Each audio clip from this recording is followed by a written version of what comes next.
Hello and welcome back to the Puncher's Chance podcast. In today's episode, we're going to be previewing next weekend's fights. That's Liam Davies versus Shabaz Masoud, and the rest of that Queensberry card. As well as that, you've got Conor versus a Shaki Foster rematch, and a few other bits and bobs for some Welsh boxing fans to get excited about. Straight into the action. We had a Matchroom show last weekend. I think we had a boxer show the weekend before that. We've got a Queensberry show this weekend. It's not a bad one, is it? Not quite a Magnificent Seven, but not a bad one. Yeah, so I think this month especially is a busy month for domestic fights. Obviously, you've got the end of the month as well with the Galalia fight and Sonny Edwards. But I'm really looking forward to this fight. Liam Davies, I'm a big fan of, and could be massive for whoever wins in terms of the next fight they get as well. Obviously, a world title fight. Yeah, it's a tough one to call, I think, but really looking forward to it. Davis, probably slight favourite, I would say. Yeah. We've been waiting since, what was it? It was meant to happen in July, and I was quite happy it never happened in July because I actually want to watch this fight live, not in person, but on TV, and it's happening Saturday night, and it's a great fight. Some would say it's a 50-50, some would say Liam Davies is favourite. It's a great fight, and Masoud now has come into that fight. Obviously, the fight was called off because of Davis's injury. Masoud had a fight against a certain Marvin Solano that we know a lot about, to be honest, because we've seen a lot of him lately. But yes, the IBO is on the line as well, and the winner of this fight gets a big fight next, and it's in Birmingham, it's Shropshire against, I want to say, I don't know where the other county the other guy's from. It's a derby. There's a bit of needle between each other, so it'll be interesting to see what the press conference was like, the weigh-in. It's just a great fight. Yeah, it is a good fight, and as well, because obviously you've got a certain Naya Nue at the top of the division. The IBO World Super Bantamweight is basically the only world title worth having that's available, because he's got his hands on the rest of them. So I think this division's a little bit on hold in terms of waiting for either a Nue to call saying, I've got you next, you up for it, or for him to move on, and then the division can be a little bit more open with all those titles. So it's a great fight. It's a really good fight for Shabaz Masoud at this point in his career. He's only 13-0, which I say only, but he's not had quite as much big fights as Liam Davies has. So I think based off that, you have to say Davies is the favourite. It's his first 12 rounder as well now. But I think with a world title on the line, they say, first 12 round of the experience. I think the adrenaline can get you through those extra two when you need them. I think he'll be just fine. It's set to be a good fight on a good card. Yeah. Can we complain? I thought Davis looked very impressive as well. Obviously, the fight he won against Eric Ayala to win the world title, it was meant to be quite a he battered step up, and it was a second round battering. So I think the winner of this would be looking at Dennis McCann and Peter McGrail, obviously fighting on 21st. Is it 21st of December they fight, don't they? So that would be massive. You could have a world title fight there between the winner of that and this, or if they're gonna step in with it in a way, depending on how he gets off on Christmas Eve. But yeah, some big fights out there for whoever wins this, and it's massive for the two of them. Yeah. You can't beat an all-British world title fight either, can you? We talk about British title fights being great, and they are always great, but to have an all-British world title fight just has a little bit more kind of excitement and needle to it. Yeah. And when that first bell goes, I don't think there's going to be a lot of feeling out. I think they're just going to go straight at it. The atmosphere is going to be great because I think Birmingham is becoming the capital for boxing in our country at the moment. Certainly for Queensberry. For Queensberry it is. For big shows for Queensberry, yeah. Magnificent Seven shows. Is this down as a Magnificent Seven show? It's not, no. No, it wasn't. But they've obviously been doing a lot of them in Birmingham, and they're building quite a lot of good shows up there. So yeah, and I think Davies is from not the exact same neck of the woods, but it's certainly the right area of the country. I don't want to offend anyone with my failed geography, unlike Harry did last week. So, but he's certainly from the right area, so he should bring a good crowd. Both should bring a good crowd. Yeah, absolutely. Well, an atmosphere it should be, because it's at the Resorts Worlds, ain't it? Yeah, that's a great arena for boxing. That is. Down lower on the card, Chantelle Cameron fighting Patricia Berghult for the WBC interim. Obviously, that's the belt that Katie Taylor and Amanda Serrano's are fighting for on the undercard of a certain shit fight. So hang on, it'll what be fight's interesting. Don't know, mate. Not watching it. Are you actually not excited for it? I'm not excited for it. I'm intrigued by it, but I'm not I can't wait for it to happen. That's the word, intrigued. I will watch it. I'm excited for the co-main event, but I'm intrigued in the main event. Yeah, absolutely. But Chantelle Cameron obviously waiting for possibly a trilogy would be a good fight. I don't care. It's one of those, it falls under the category of if they both want to fight, let's have it again. I don't mind 6, 7, 8, 9. Just keep them fighting for the rest of their career. Why not? But she's got to get through Bearcool at the moment, who's a strong, well-ranked female fighter. She's a good fighter. She's only lost to Natasha Jonas, hasn't she? So I think that will be the fight that Cameron will move to after this one if she gets a win. I can see move up to welter. Possibly, it depends on where she's gonna, whether she's sticking. But it's obviously easier in the women's to go up and down. But I wouldn't be against seeing that. But yeah, like you said, it could be the trilogy fight with Katie Taylor. We waited a long time for it after. It was a really good one last time, so I wouldn't be against seeing that either, to be honest. Or do we see Terry Harper just? Yeah, do you know what? I'm going to move up again. Yeah. Just keep bouncing around divisions, winning world titles left, right, and centre. Do we see her go for it? Because what did Terry Harper do? She moved up how many divisions? Like 3. She was up at super welter, and she's also fought at super feather, I believe, off the top of my head. She can do anything then. Yeah, pretty much. Yeah, so she could fight. She could fight Sky Nicholson, or she could fight Lauren Price, and she's fought everywhere in between.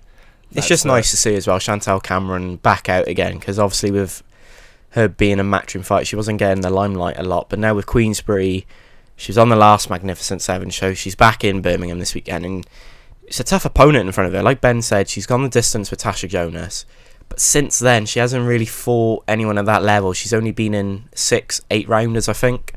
So I expect she's a former world champion. Yeah, but come on now. Chantelle Cameron is one of the best. Yeah. I think the fact when you think back to the treatment that she got at Matchroom, or certainly the treatment she got below Katie Taylor at Matchroom, it is a travesty. She is joint with Katie Taylor as one of the more influential female boxers, certainly of our generation, and there's not many of past generations to call. You know, I think obviously Katie Taylor's got the advantage of the Olympics and Ireland, and there's a lot of pride there. I think she's got a picture in Dublin Airport as well, but it is mental to say that Chantelle Cameron didn't get the same treatment or similar treatment, but she is now at Queensbury. And it's good to see, because co-main event on a massive card that includes Ezra Taylor, Ekow Essuman, and like we said, that main event is brilliant. But yeah, like you said, get the limelight. She deserves it, because she's had brilliant fights in her careers, and now she's starting to build back up, and she can have the Tasha Jonas's fight. She can have the trilogy with Katie Taylor would be amazing if that happened. On a 5v5 maybe? Yeah, I was going to say 5v5, 5v5, or Croke Park in Ireland. Yeah, imagine that. Katie Taylor potentially could be looking at retiring. Chantelle Cameron comes over and rooms a party in the trilogy. The only thing with Croke Park is I don't know how it would sell with those two. I think it sells a lot. It's a big stadium. It is. I think it's the 4th or 5th biggest stadium in Europe. 80, 90 odd thousand seater. It is huge. But I think they Katie Taylor, if they market it well enough, you'd have to have some serious undercard on that. Have other fighters on it. But I'm not saying it's impossible. But I think it's obvious to say the female fight don't sell quite as well. And they did unbelievably to sell the venues they have so far with the first two. But Croke Park is big. It's seriously big. If the rugby can do it on a week's notice, I'm sure a boxing event can build over and sell by 90,000. The Irish fans come out for everyone. They really back. They're like the Welsh. Well. They support their own. Yeah, they do. And I only saying this because I did the tour of Croke Park, and obviously Ali fought there. They had the shorts and whatnot. But it's huge. It's really big.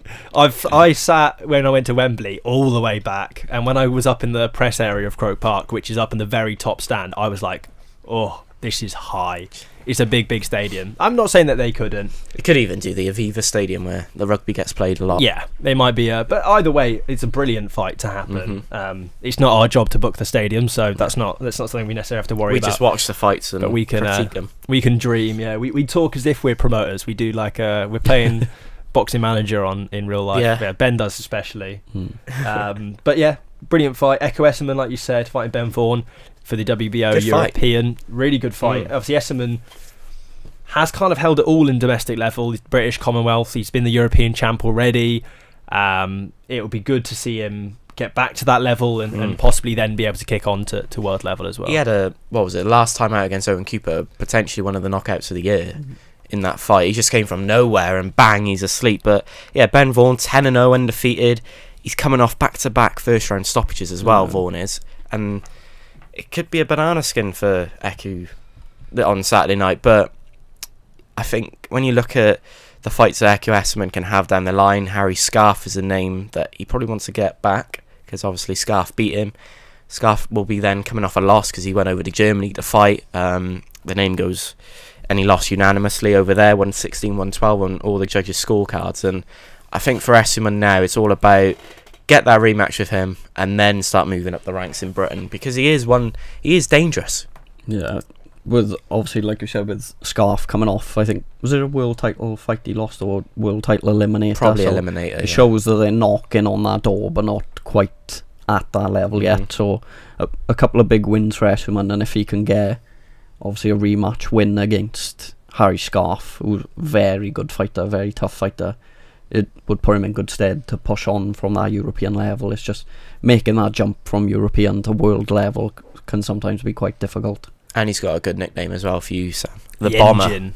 The Bomber. Engine, isn't it? The Bomber for Ben Vaughan. Oh, yeah. Sorry. It's the Engine versus the Bomber. It's another good matchup. I think what's interesting for Essuman is at 35, he doesn't have all the time in the world. No. So it really is, let's make this happen now. Let's make this work now. Let's win this fight. Let's have an eliminator and then try and win have a world a massive title. 2025. That's what you need. Is his idea, and you roll the dice. Sometimes it pays off, sometimes it doesn't. We'll wait and see. But it's nice to be. But then equally, it's every chance he could lose this one, and then we're talking about world title fights, and all of a sudden is that the end? Because let's be honest, it's a fickle sport, boxing. We don't hang around and remember for long. But yeah, really looking forward to that one. Ezra Taylor fighting Kristaps. Let me just double check this one.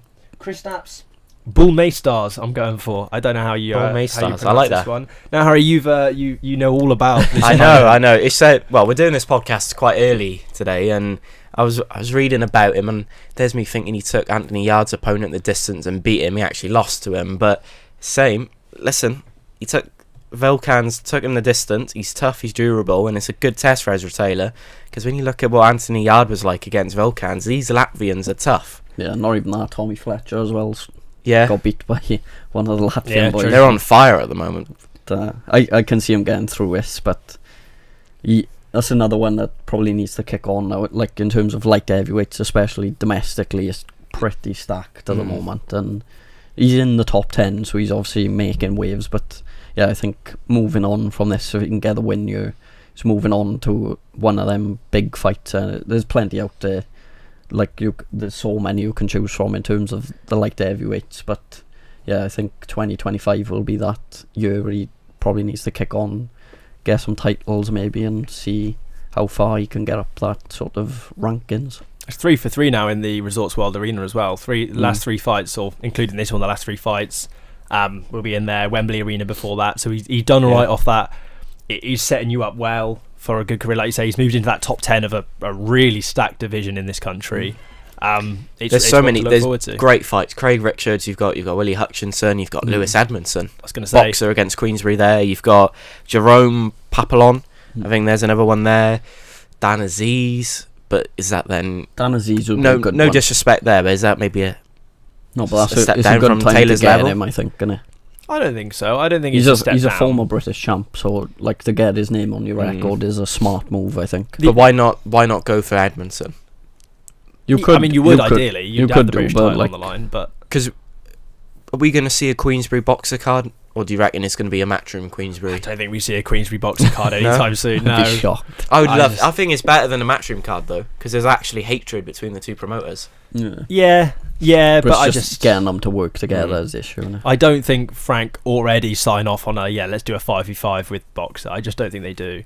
What? Because they'll lose, or they just can't? I just don't think they want to work with boxer in that sense. Whether it's because they're just protecting themselves or what, we don't know. I'm not one to kind of speculate in that sense, but we will see.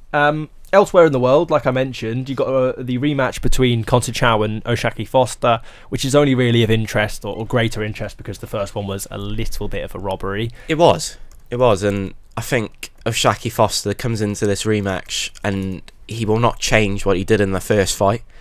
Apart from he would want the judges to probably be a bit more awake and actually watching the fight, because I can't believe they didn't get the nod on the last performance. And it's a good fight. It's going to be a tough fight.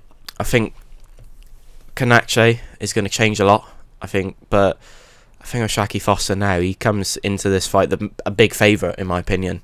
He comes in confident, doesn't he? Oh, yeah. He's like, well, despite I know I can being beat robbed, he comes in confident and he knows that he can beat him, and it's a great fight there. It's a frustrating one for him as well, because he obviously lost that world title in the first fight, so you lose that sort of bargaining chip for other big fights then. Like, we were looking, I think at one point we were even looking at like sort of Joe Cordina and stuff for like unification fights, and then yeah, when you lose that world title, it's like chasing it to get it back in. But yeah, you'll obviously want to set it right this time, get the win in this rematch, and then kick on and get some unification fights in 2025, I think. Yeah, absolutely. Elsewhere as well, you got, I think, Gabrielle Fundora's yes, defending her belts. Abraham Nova's always an interesting one because he's just got a mental beard. That's the only thing I know about him. The best beard in boxing, that is. As well. So they've got a massive mascot. He is, ain't he? Like he walks out with like a mascot. Follows him around. Yeah. I can't say I follow him well enough. We're going to jump over now to the boxing. You've also news. got as well this weekend Conor McIntosh. I was going to do that at the end, mate. No? Well, let's do it now because they deserve it. Conor McIntosh is going for the WBF title. He's fighting a Roy Jones Jr. trained boxer. Big step up for Conor here. He looked really good in his last performance and is deserving. Ashley Johnson, I think, is fighting for the Commonwealth silver title over there in the Cayman Islands as well. And I looked this morning at when it's meant to start, 5:30. So it's not going to be a late one for us to catch Conor become a world champion. I think we'll put it like that. But it's a good fight for him, and it's good to see it again. Welsh boxers getting the opportunities that they deserve, and it's a big show. And Conor's going over there. He's gone over early as well, so he's confident, and we wish him the best of luck. We're not biased, are we? Let's be honest. Not at all, no. I hope Conor absolutely demolishes him, but I think it's a good fight. Yeah, he's fighting a good opponent. Roy Jones Jr.'s one of Roy Jones Jr.'s fighters. I think he's a champion in amateur champion undefeated in India, as well. undefeated. Yeah. So it will be a difficult test. And fair play to Conor because he admitted himself it's not a proper world title. He wasn't going to go, I'm going to win a world title. He was, reasonable in that sense. So yeah, a great story. And if you're not a Welsh boxing fan, really great story for Conor. He had some personal problems. He went bare knuckle, lost his license, all sorts of things. Now he's fighting for a world title. So check it out. It's massive if he wins it though, because it's huge, in terms of what he'd do, like going on further in his career. Then massive. Puts his name up the top of the division. So he's in decent rankings anyway in terms of Britain, and but like he could come, like if you've won a world title, you could easily come back and argue to fight for other titles over here quite easily, I think. But like you said, he's got a great story, and if you don't know about Conor's story, go and look at it because Enzo put something out on a tweet. Yeah. It's quite inspirational, to be honest. But yeah, fingers crossed he gets the win, and also Ashley gets the win over in the Caymans. That's the dream. Mm-hmm. Right, predictions. Harry, I like how you pushed it back because you dislike it that much. You won last week. Yeah. It's definitely not because you don't want to go to the lecture at 10 I think you won. I think you won. Because, yeah, I did. Anyway, Ekow Essuman, Ben Vaughan, welterweight, 10-rounder. We've only got the 3 fights on here. Hopefully they add a few more of them later in the week. We'll have a look. I'm going to go for an Essuman decision on this one. Same. Yeah, I've got the same as well. I think this is a boring bit now with 3 fights all. We're just going to go same. Hopefully they add a bit more. But we've got to do it anyway. Chantelle Cameron, Patricia Berghult. What are you going for, Ben? I've got Chantelle Cameron by points decision. Same. Nice. And Harry, Liam Davies, Shabaz Masoud. Liam Davies, points.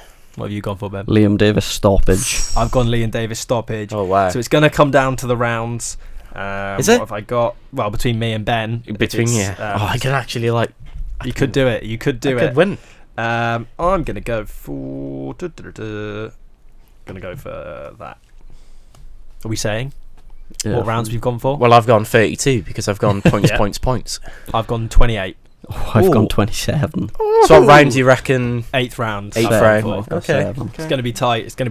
Check in next week. Just shows how close the fight is. Yeah. Check in next week to have a look. who won that one. I mean, obviously you can see it anyway on the Boxing News app. We're not sponsored by them, but if they want to, please do.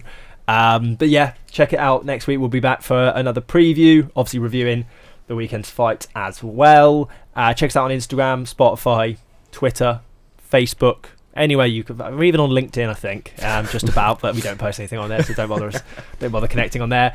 Thank you all for listening, and we'll catch you all next week.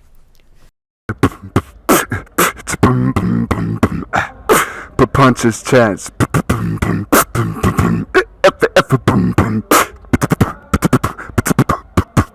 Punches Chance Podcast.